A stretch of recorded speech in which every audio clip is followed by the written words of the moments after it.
Hello and welcome to my creative critical reflection. Today I'll be speaking about my production process, how I've developed skills, and the process I went through to create my final opening piece.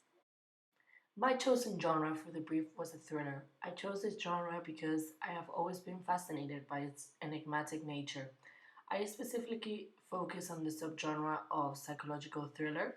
I was mainly inspired by some of my favorite directors, including Luc Besson, Quentin Tarantino, or Alfred Hitchcock. I was also inspired by my favorite movie, Leon the Professional, which I have mentioned a few times on my blog.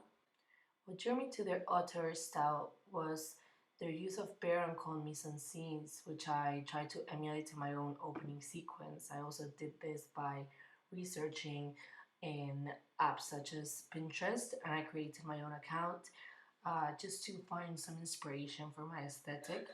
I have kept to the enigma codes of thrillers by opening upon a disruption where my main character is confronted with the death of her little sister and she has to take matters into her own hands. In many ways, I have followed the conventions my genre presents by choosing isolated locations, mysterious characters, and storylines. By making my first scene the last one, I also create confusion with a non linear narrative by using ellipses. I have helped ease the audience into this concept, but I have also subverted stereotypes by using a female lead character instead of a male character that plays a psychotic killer. This role is usually played by men in films, and I decided to subvert this idea. I decided to also subvert this stereotype not only to show the Me Too movement that it's already going on in Hollywood and in the film industry, but also because I wanted to prove that a female character can be just as psychotic and have such a big impact on the audience as a typical male character playing a sociopath or a killer in films. My film opening was created with the target audience of a typical psychological thriller watcher.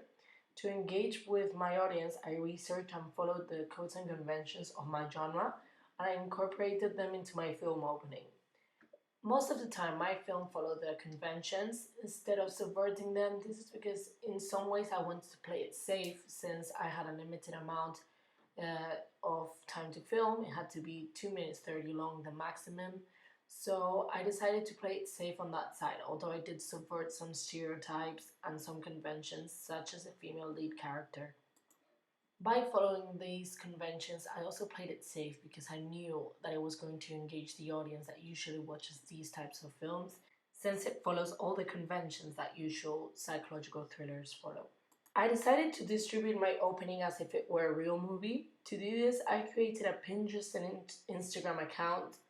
In my Pinterest account, I used it to find inspiration and aesthetic in terms of filming my movies, so I could find mise-en-scène inspiration as well as lighting tips. For my Instagram account, I advertise the movie as well as giving updates, behind the scenes sneak peeks, and I used hashtags to create more buzz around my film and so that more people would watch it. The creation and development of my production company helped me distribute my product since it created a brand and a logo that I would use not only in my final piece but along my blog process. I would use it in posts, in posters, advertising my movie, advertising the poster of my film, etc.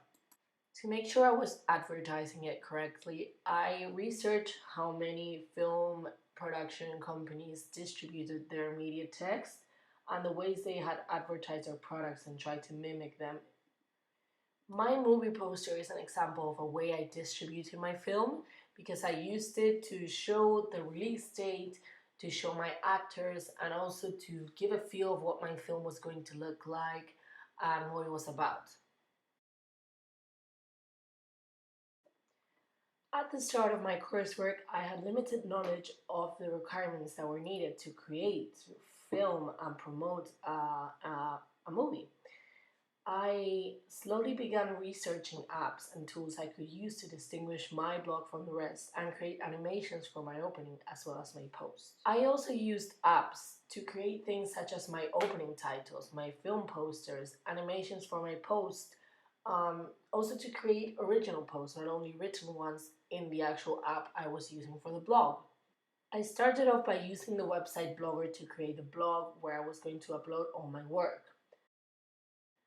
I slowly started to play around with Blogger and finding out new tools that could make my blog more interactive so my audiences could subscribe to my channel or see movies that I like, or that they could click on labels without having to search for a specific post that they wanted to see.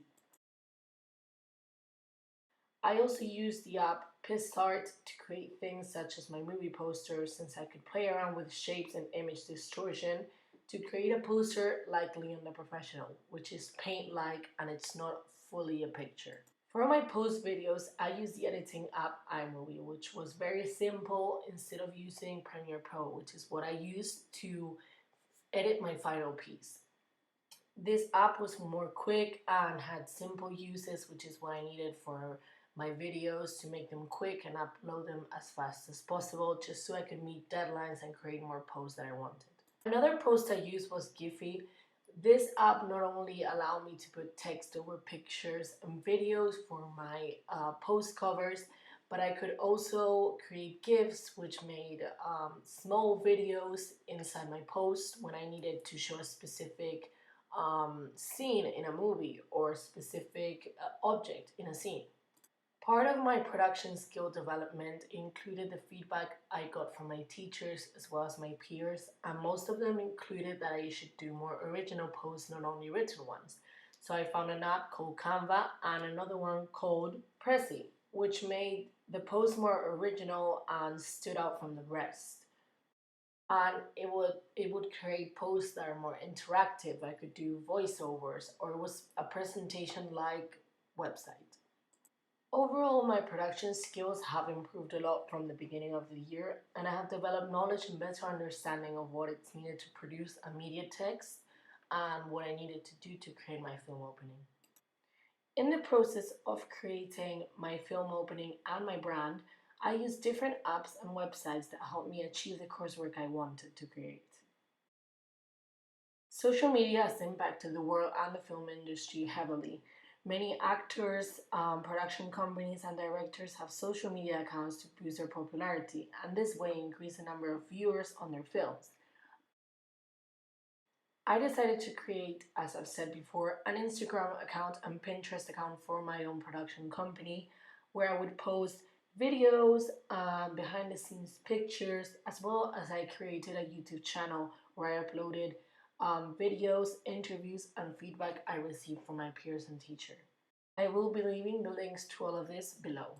At this point, I only needed my camera, which was a Nikon D3200, which I did change from a Canon 3000, and my tripod. In my camera, I did play around with the settings to achieve the color palette that I wanted, apart from editing later on the color into my videos. When editing my final brief, I decided to use Adobe Premiere Pro. This editing app was highly recommended by many websites and is used by many editors in the film industry. After watching many videos and tutorials, I understood how to use it smoothly and I was able to create my final piece. In the app, I was able to use sound effects, music, and color integration to achieve the look and color palette I wanted for my clip. Some of the sound effects included blood drops or footsteps that were able in the app itself, but I could also use from freesounds.com. The integration of these technologies really helped ease the process of editing as well as producing, and really helped me create my final piece. Overall, I am pretty pleased with my final piece. It's really close to what I had in mind and what I was drawing in my storyboards and what I had in mind when I was creating my script. So I am really pleased with what came out. There is still room for improvement, and I know what I have to change for next time, but I have really enjoyed this process and have developed a lot of skills about the film industry and creating a film opening.